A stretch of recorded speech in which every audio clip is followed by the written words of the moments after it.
Welcome into a bit of a casual video today. Today I just wanted to sit down and play with some of L'Oreal's what I consider like hero products. They have a tremendous number of items that become very popular and go viral, from their Infallible line, from their Lumi line, from their True Match line. And I was just kind of thinking about some of my favorites that I had in my collection, and then some items from them that I have never tested. So I thought we would sit down, kind of explore some of my favorites, dive into a few products I haven't tested before just to kind of complete a full face. That's really what we're gonna do today, so let's get into it. I wanna start off with a kind of a base product. It's kind of like a primer. It's from their Lumi line, so it's the True Match Lumi Glotion. There are similar products on the market that are like this. This product has been out for a while, and I think maybe didn't get as much attention as like a lot of the under the foundation kind of skin enhancers. This is really just a natural glow enhancer. I think you could probably wear this on its own. It has a little bit of a tint to it. I have mine in the shade Light Glow. I think they also have a Fair Glow and a deeper shade as well. It's a really thin formula, so even for me with oily skin, I still feel like this product sinks into the skin really nicely, doesn't mess with any of the foundations that I put on top of it, doesn't seem to make me more dewy. To keep this in my primer drawer, I use this as like an under the base step. One thing I don't think I've ever tried from L'Oreal is an eyebrow product, and I don't really think of them as having any kind of real hero eyebrow products. So I just picked up one of their Brow Stylist definers. This one is in the shade Blonde. It's just a ultra fine tipped. I typically go for a waterproof microfine brow pencil. This one doesn't claim to be waterproof, but I like the fact that it has the ultra fine tip. Unfortunately, I'm putting it on right now and it is so creamy. The tip is literally breaking. It actually broke twice while trying to apply it on one brow. So I kind of chalked it up initially to being a little bit of a beginner, but I could tell that I was burning through the pencil just really quickly. It's nice shade, cool undertones for cool toned brows in the shade Blonde. Sometimes I find that they come out way too warm toned or just almost even red leaning. I think the shade of this is really nice, but it is way too creamy of a formula. I was using so much of this product and it was really depositing like unevenly onto my brows. So I'm gonna have to probably put this, at least for my first try of this, like into the fails category. Let's move into some eye products. We'll do eyes first, and then we'll go into what is currently my favorite foundation from them. So I have a couple of eye products from them. As far as like single shadows, I feel like L'Oreal does a bang up job on everything that they make. They're not the most inexpensive, but they're all so beautiful. So it's not gonna help you if I kind of come up close, because I did purchase this at CVS and they have a big sticker on the front of it. This is one of their Color Riche shadows.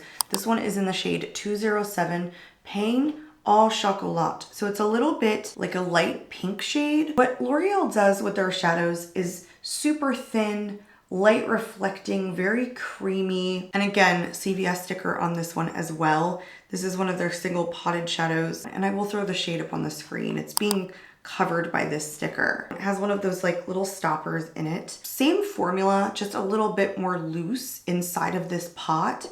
Fantastic color payoff, super smooth formula, no fallout, immensely light reflecting. Like L'Oreal does these single shadows really nicely, very elegantly. I've never touched a single shadow from L'Oreal that I did not like. And they have some really neutral, very wearable tones as well. But I think one of my favorite things from L'Oreal is their liquid shadow. This is their Brilliant Eyes. This is essentially a fully metallic liquid shadow. So it's up against that kind of category here. Again, I feel like this kind of product seems easy to formulate in theory, but what has done here is make an extremely bouncy formula that doesn't irritate my sensitive eyes, that's highly reflective, that has a really nice dry down, no budge formula or finish about it. It's kind of on the thinner side of metallic liquid shadows, if you will. I don't hear anyone talking about this particular product from L'Oreal,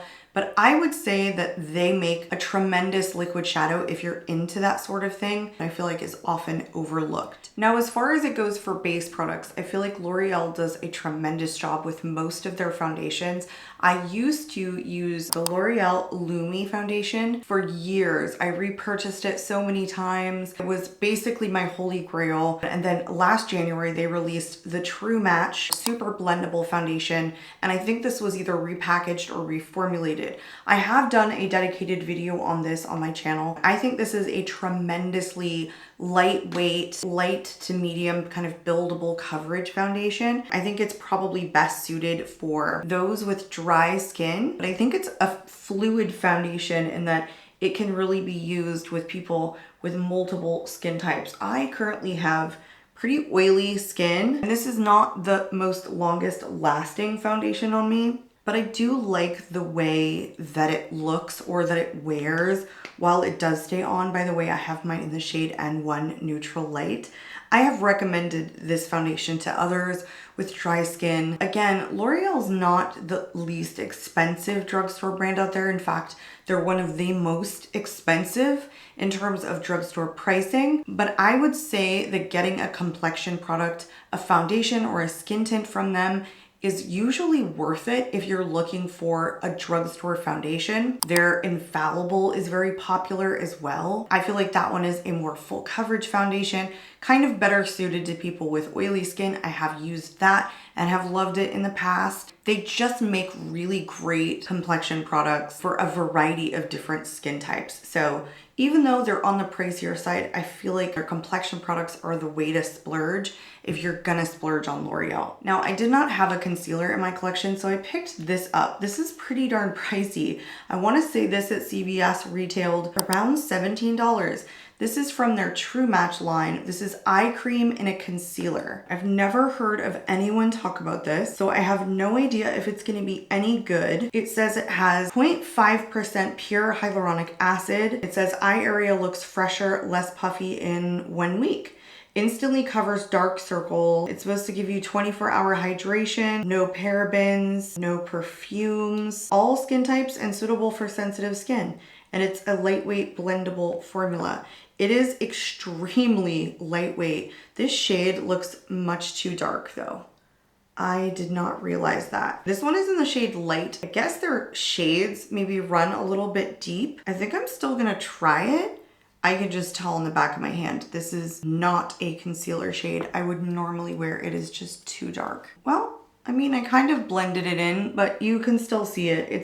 This is much too deep a shade. I suppose I should have gotten Fair. I always feel like it's kind of a toss-up in concealer shades or foundations and skin tints for that matter. For me, whether or not in their line I'm gonna be light or whether I'm gonna be their fairest shade. Sometimes fair shades look completely white and then sometimes they look light. This just said light and I only kind of saw it through like the little peekaboo window in the store. I guess it was a little bit difficult to tell, but yeah, this is way too deep of a shade for me. Hard to tell much about the formula. It was very, very lightweight. It feels hydrating, but I put on such a small amount to account for the fact that it was a little bit too deep of a shade for me. Hopefully I can kind of set it with the powder, which is the next product. This is actually from their Infallible line. This is the 24-hour Fresh Wear Foundation in a powder. This is not my first time having this. This is a repurchase. This I had and tried as a powder foundation all on its own, and I really didn't like it. Powder foundations by themselves are not my thing. But what I do love powder foundations for is to set down my makeup, especially for being someone who has oily skin. I find that this locks it down a lot better than a lot of setting powders. And because I typically will do it in my T-zone, I can handle it. I wouldn't suggest that if you had dry skin, like layering the two products up on top of each other. But I do recommend using a powder foundation to set your T-zone if you're somebody who has oily skin and is using a dewier natural finished foundation. The benefit of it would be you're using a lighter weight foundation, not necessarily that you're really keeping the dewy finish. This is a really full coverage foundation though. The dewiness really isn't going to peek through too much until maybe your oils, your natural oils start to kind of shine through throughout the day. So I have never used this to set my face before, but I use a ton of other products in my collection that are very similar to this. So upon first impressions, this is incredibly smoothing and incredibly beautiful and exactly my standard of using this as a setting powder these days.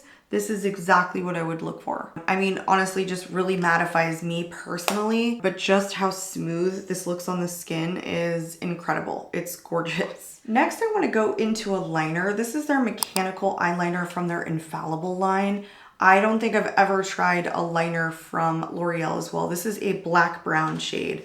So I just wanted to kind of smoke out the outer corner. Again, this does not claim to be waterproof. It's just a rich cream formula that offers precise application. In fact, there is a smudger included with this, so you can really smudge out your line on this. I think it's a decent smudger. The smudger is like a silicone tip. I was expecting it to be like a cloth smudger. It's not.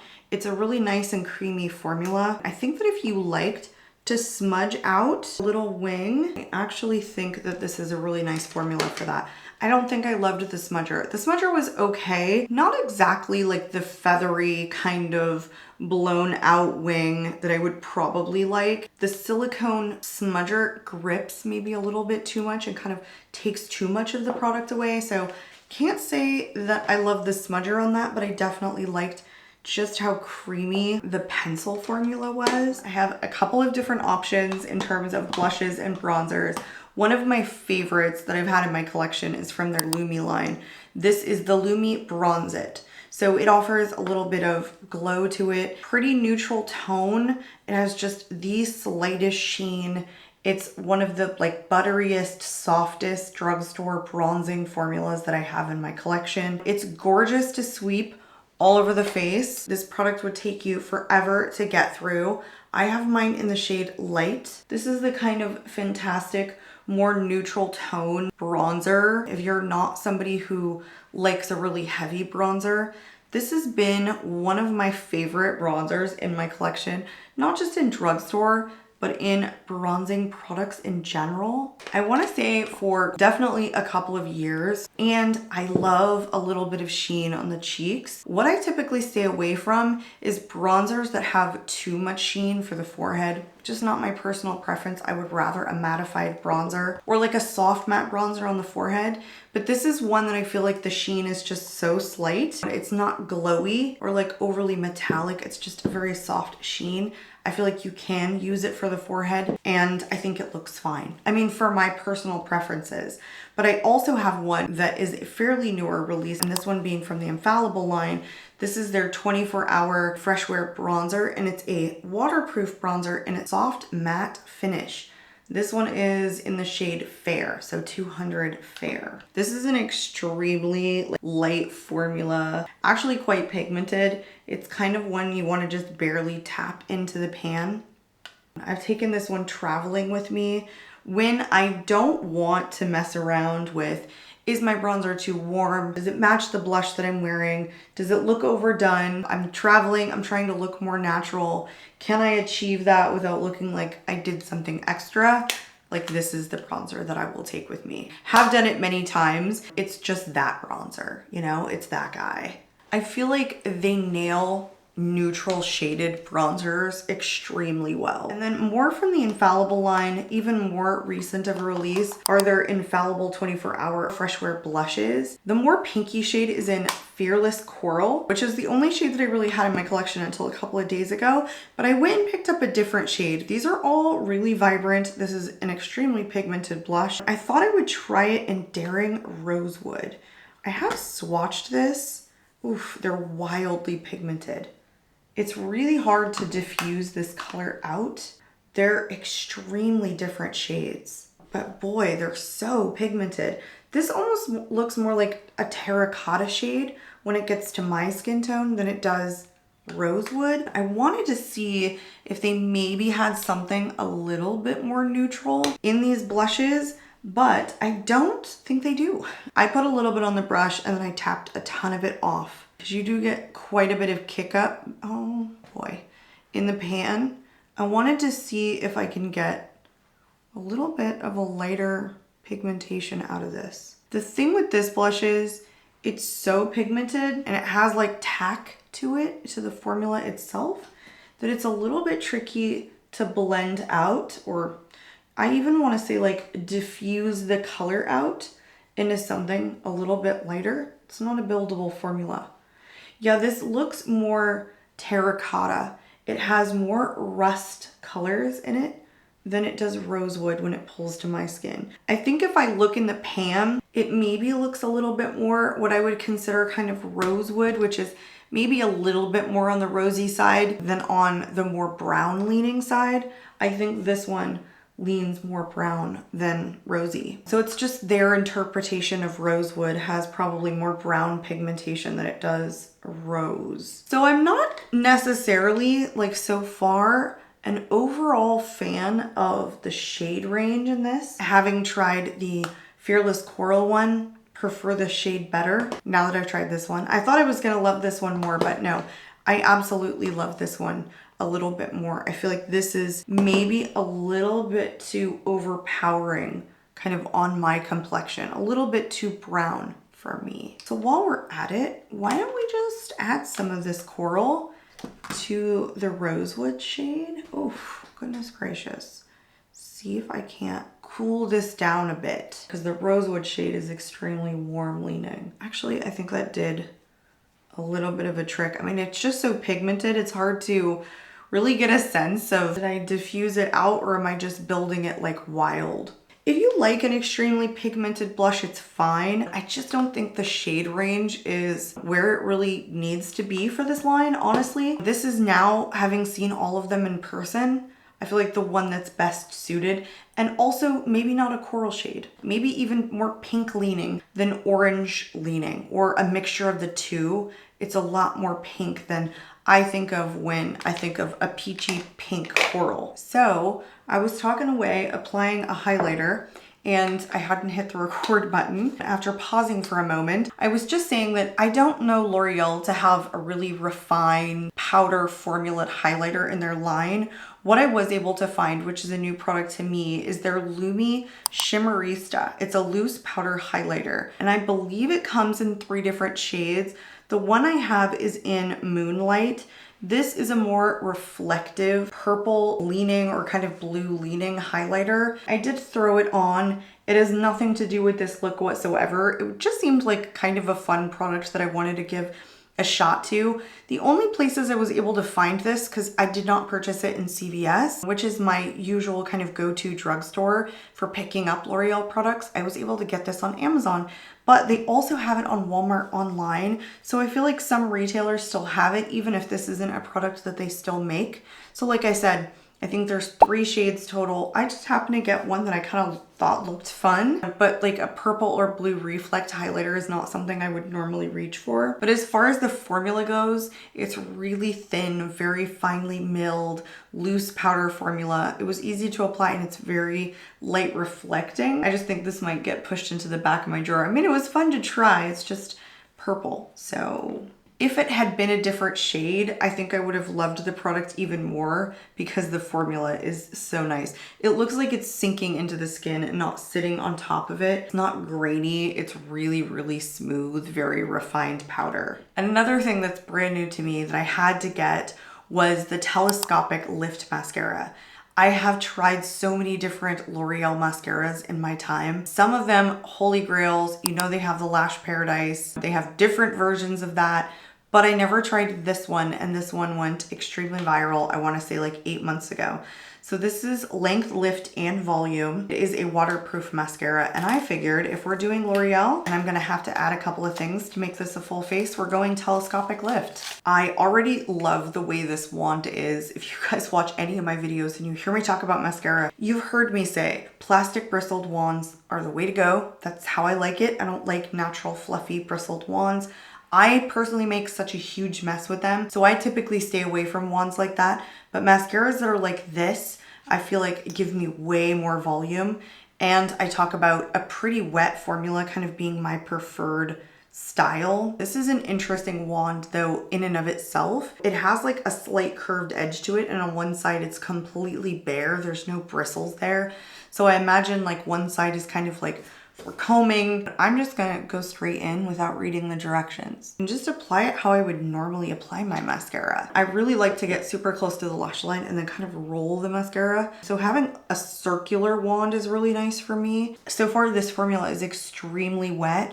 The wand is perfect for getting super close to your lash line. It is drying pretty quickly though. This is not a mascara I could see you layering on top of, but it's pretty intense all on its own. It's definitely giving good length. The wand is pretty darn intense. If you do end up kind of like nicking your skin, like if you have eye sensitivity like me, I think it's kind of brutal. I ended up just getting myself a little bit, definitely hurt a little bit. Sometimes wands, like even my favorite ones, take a little bit of practice for me. That one's kind of in a weird shape, so me attempting to kind of roll it, there's a little bit of a learning curve there. I don't know that this mascara is life-changing, but as the formula continues to dry out, I sometimes will change my mind about a mascara and how it performs, more so than with a lot of other products after testing them for a period of time. What I can already tell you is that this mascara formula dries extremely fast. So there's no building on this. Whatever you're gonna lay on, you gotta do it quickly because it starts to get crunchy almost immediately and it dries in about 3 seconds. So very, very quick. I like the length that it gives. I'm definitely not mad at that. I like the pigmentation that it gives. I like the fact that it's waterproof. I so far like the wand. I might have to refine my skills a little bit because it's kind of a different shape, but in theory, it's my preferred type of wand. We're on into the final products, which is lip products. L'Oreal comes out with a ton of different formulas. I have 3 different formulas here in my collection. Again, have loved a ton of different L'Oreal lip products in the past. However, I do have one criticism of all of their lip products that are kind of in this bullet format. So this one is the L'Oreal Color Riche. Pretty big line in the color Riches. I like the formula. Some of them are more on the shimmery side, like this one, for example, which is 140 Mauve. The problem with their bullet style lip products is the fragrance for me. They have a very, very strong fragrance. They pretty much all smell the same. I feel like it kind of gets into my mouth and I really don't like it. Even though I really like the formula and most of the shades, or at least the shade range itself. But one of my favorite formulas that I've had for a while is one of their L'Oreal Color Stain Balms, Glossy Balm, something like that. I'll throw it up here. I can't remember the name of this, but I feel like this product was a little bit before its time. It's kind of one of those hybrid products that feel like a lip oil, but technically is called a gloss, has like decent pigmentation, super soft and comfortable on the lips, but is extremely glossy, that remains glossy for a while. And then once this dries down, it leaves a beautiful stain on the lips. Kind of what I feel like a lot of other companies are trying to do. It's a very comfortable formula. There is the stain. Very, very thin. And it may not have been before its time. It's definitely one of the first products like this that I tried. Not as many shades in that particular line as some of the other lines that they have, but I want to try today a different product from them that's in their matte world. This is the Intense Volume Matte. They had a couple new shades drop just recently in this formula. I didn't end up picking up any of the new shades. I wanted to pick up Le Mauve, which is in the shade 482. This feels like an extremely rich, very opaque, soft matte formula. Intense Volume Matte. Here's what the bullet looks like. This is about the time of year that I would be wearing more matte lipsticks anyway, so I wanted to give this a shot. Oh my gosh, it feels like a powder formula going onto the lips. It's one of the smoothest mattes that I have ever tried. And I love the shape of bullets like this because I feel like you can get really precise. I just had to turn up the brightness. That feels more like a satin formula than it does an intense matte, like it's called, but it doesn't have the extremely strong fragrance that a lot of the other L'Oreal products have. So I really enjoy that. I can't stand this. I just don't think they need to add all this extra fragrance. I know that L'Oreal has very popular lip lines or different lip product lines, and that's nice. A lot of the colors are really good. A lot of the formulas are great. It's just that for me personally, I cannot stand like fragrance in my lip products. This one has a little bit, but it's not as intense. It's also not like super floral. Fruity I can handle. Fruity is okay. But this isn't fully matte. This has a little bit of shine to it, a little bit of sheen. This is more of a satin formula. It's immensely comfortable, just immensely. I want to talk about what I think are their hero products that I definitely think are worth checking out. I'm gonna start with this product because I think this is really good for what it is and honestly less expensive than a lot of glow enhancing products that are on the market. I feel like you could wear this for a makeup no makeup kind of day. So I think they do a really good job. I have tested a ton of different L'Oreal primers, and to be honest with you, I'm not as big of a fan of some of their newer releases. I don't think they play as well under foundation. I'll throw up a picture here. The couple that I had been testing recently, I kind of feel like they pilled up on me. They were misses in my personal opinion, so I ended up decluttering them pretty quickly on. But I feel like that one from the Lumi line, the Glotion, really good kind of stand out glow enhancing product. And then I talked to you guys about their foundations. Every one of their foundations that I've ever tried have been some that I have really loved and told you have been my holy grails that I have repurchased many, many times. They have so many popular foundation products, again, that are suitable for a ton of different skin types. And they usually do a pretty good job on the shade range as well. The only one that I've ever tried that did not work for me was the L'Oreal Age Perfect. I actually purchased that because I see a lot of people saying that it's a really good serum skin tint. It didn't work well on me. It kind of sat on my skin. It didn't sink in. And the other one was the Potted Balm. I didn't like it because I felt that it was too sheer for me. But if you're looking for a kind of makeup, no makeup foundation, that's also a good one. Every other L'Oreal foundation that I've ever tried has been really good for a variety of different reasons. Again, I told you guys, I think that their Brilliant Eyes are fantastic for a liquid shadow. I think that their single shadows are kind of some of the best from the drugstore. Their blushes, intensely pigmented if that's what you're looking for. Not great to diffuse out and not a huge fan of the color range overall. This turned out to be my favorite new tested product kind of in a new way that I tried today. This is gonna move to like my setting powder drawer because it is immensely mattifying without looking cakey. And it really smoothed out my skin. So that was a huge win for me today. I told you guys I think they excel in the neutral bronzer category. Soft matte if you're looking for a matte. Slight luminosity if you're looking for that. This concealer didn't do anything special. This is just a pass for me. I haven't really tried many L'Oreal concealers. We've talked about their mascaras. They've got some real hero mascaras that everyone is familiar with and has loved for decades at this point. As far as the telescopic goes, the more that I look at my lashes, the more I kind of fall for this mascara. It definitely gives me length and separation and pigmentation, and I like that. So long as I can get over the learning curve of how to use this particular wand, I think that I might find this a more enjoyable formula the more I end up using it. I think it's a hit or miss on their lip products. These two were great. I have loved this for many years, have had multiple shades in that, by the way. Decluttered some even recently that were maybe a little bit too orange leaning for my fair skin. This Intense Matte, oh, this is so good. This is amazingly comfortable and opaque, and the color is spot on. So huge fan of that. I think these are a tremendous pass until they can get this scent out of this fragrance out of their lip products, and some of their other ones that I have tried as well. I'll throw up a picture of one of the ones that I'm talking about that I have tried and decluttered that I feel like a lot of people really enjoyed the formula. I had to declutter it specifically for fragrance. So I really hope you guys enjoyed today's video. I feel like it was an extra chatty one. I know I might be a little bit bored with this beauty little weather outside, and I'm all by myself today. So you guys were here keeping me company. So I hope you enjoyed. I'm out of here, and I hope to catch you all in my next one. Bye guys.